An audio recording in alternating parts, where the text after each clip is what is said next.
No vídeo de agora, a gente vai trazer a lista de relacionados e além de Alexandre Arrascaeta, mais 3 jogadores titulares nem viajaram e a gente vai explicar o motivo desses 5 jogadores terem ficado no Rio de Janeiro e vamos falar também da ausência de Wallace Ian novamente na lista de relacionados. Muitos torcedores me perguntando por que esse atacante que se destacou em jogos recentes aí pelo elenco profissional não tem sido mais convocado pelo técnico Felipe Luiz para a lista de relacionados e tem perdido espaço para o Joshua, por exemplo, que é um outro jogador da categoria de base do Flamengo. Mas antes, galera, gostaria de pedir para você se inscrever no canal, soltar o dedo no like, ativar a notificação e também compartilhar esse vídeo com os amigos, com as amigas e ajudar o canal a crescer cada vez mais. Conto com a sua colaboração. Qualquer ajudinha será super bem-vinda. Seja se inscrevendo, dando like. Vamos para as informações.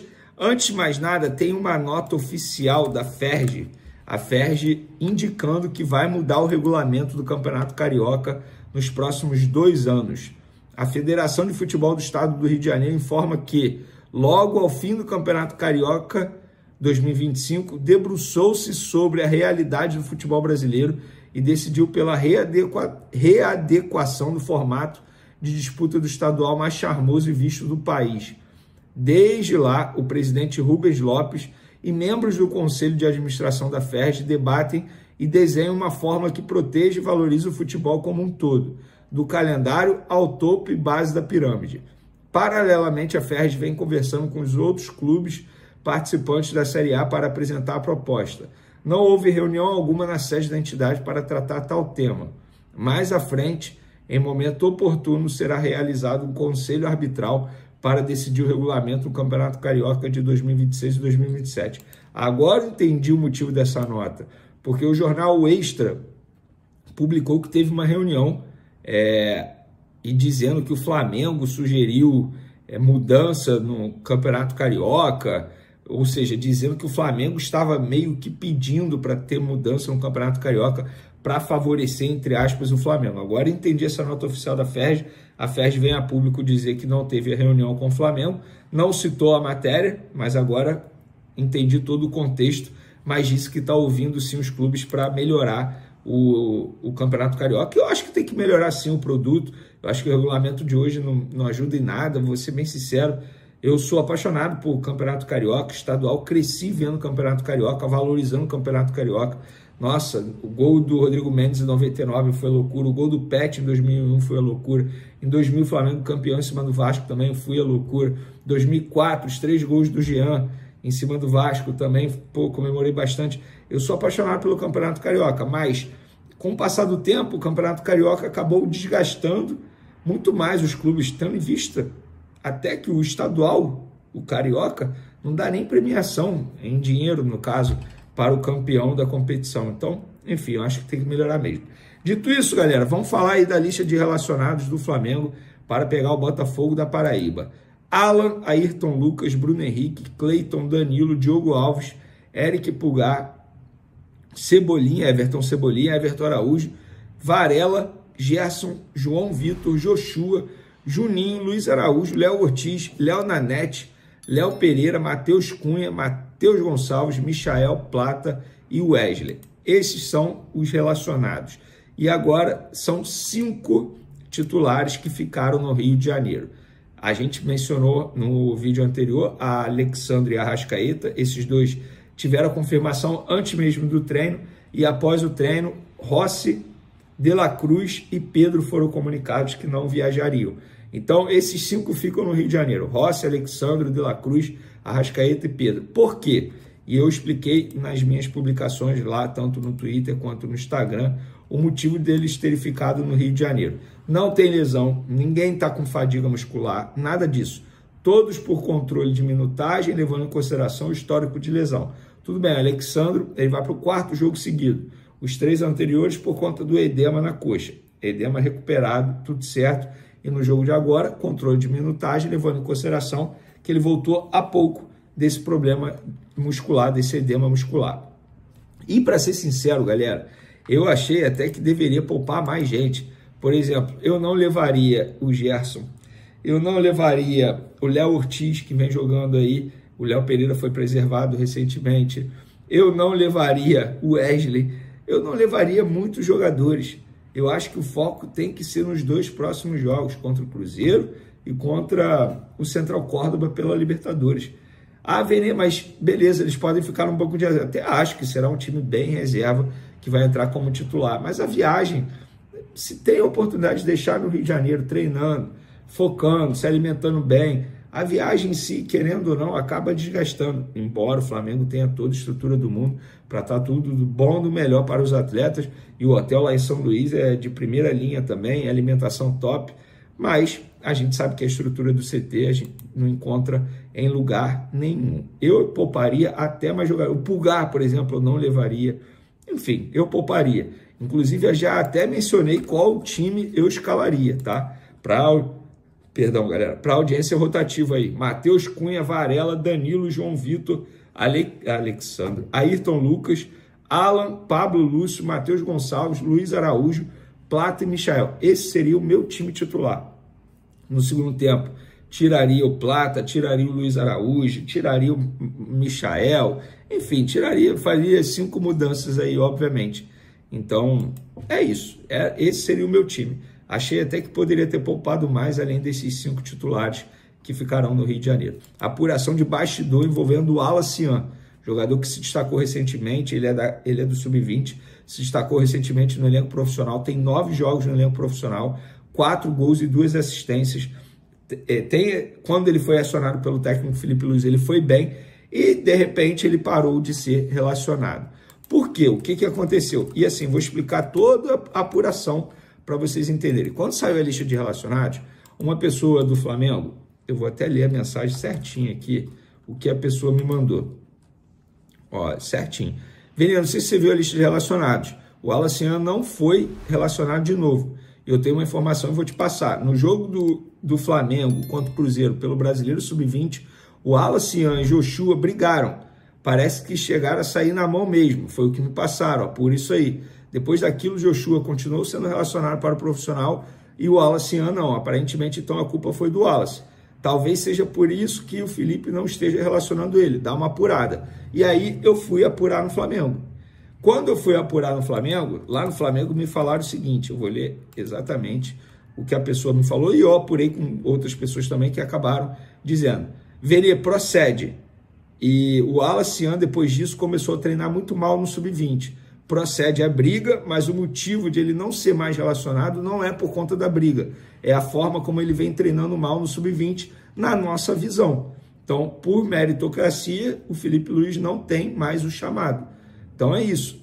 E aí eu procurei uma outra pessoa também, que envolve o Sub-20.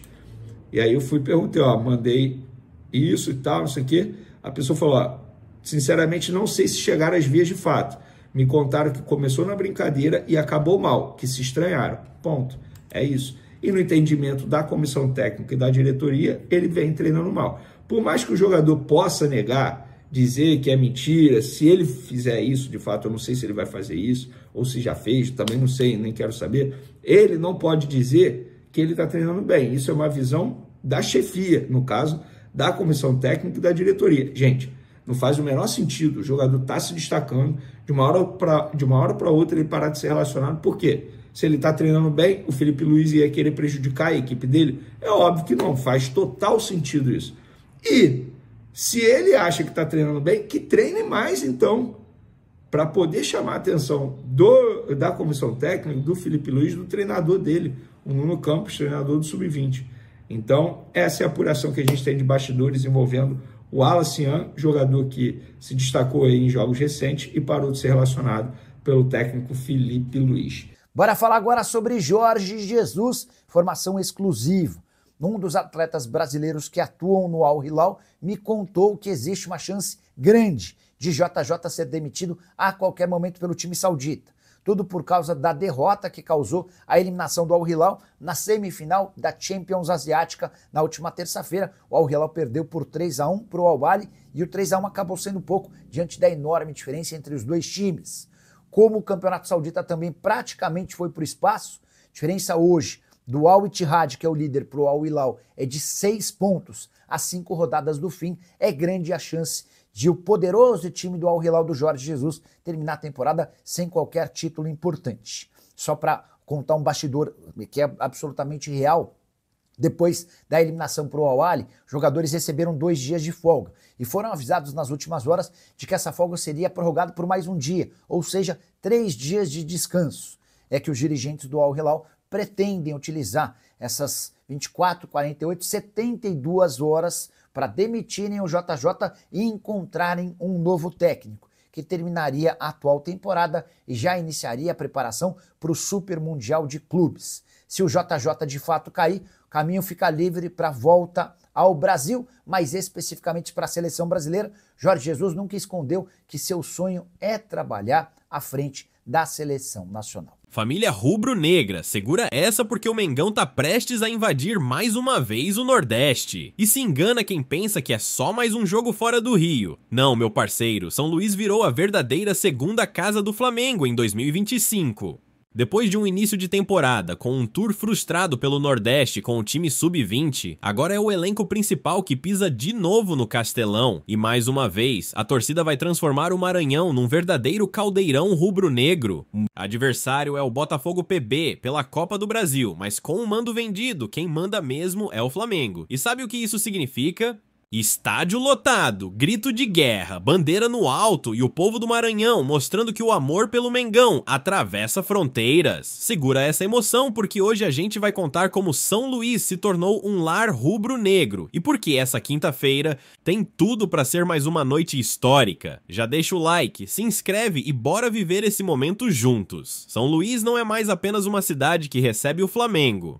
É território sagrado rubro-negro. Em 2025, depois do Rio de Janeiro, nenhuma cidade viu mais vezes o Mengão em campo do que o Maranhão. E detalhe, não foi nem por estratégia do clube, foi o destino conspirando a favor da nação. No Cariocão, a goleada por 5-0 no Bangu lotou o Castelão. Já a derrota para o Nova Iguaçu, que ia ser em Natal, acabou sendo transferida justamente por causa do sucesso de público na capital maranhense. E agora, com o Botafogo PB vendendo o mando da Copa do Brasil, adivinha onde o jogo vai ser? De novo no Castelão. 3 jogos em menos de 6 meses. Isso é mais que acaso, é sinal divino. O Flamengo é recebido como rei em São Luís. Camisa rubro-negra domina as ruas, os bares, os ônibus, os corações. E a promessa é de mais um estádio lotado. Um espetáculo à parte da nação nordestina. E não é exagero, irmão. O que o Nordeste sente pelo Flamengo é diferente. É visceral. Um sentimento que transcende gerações. É amor na essência.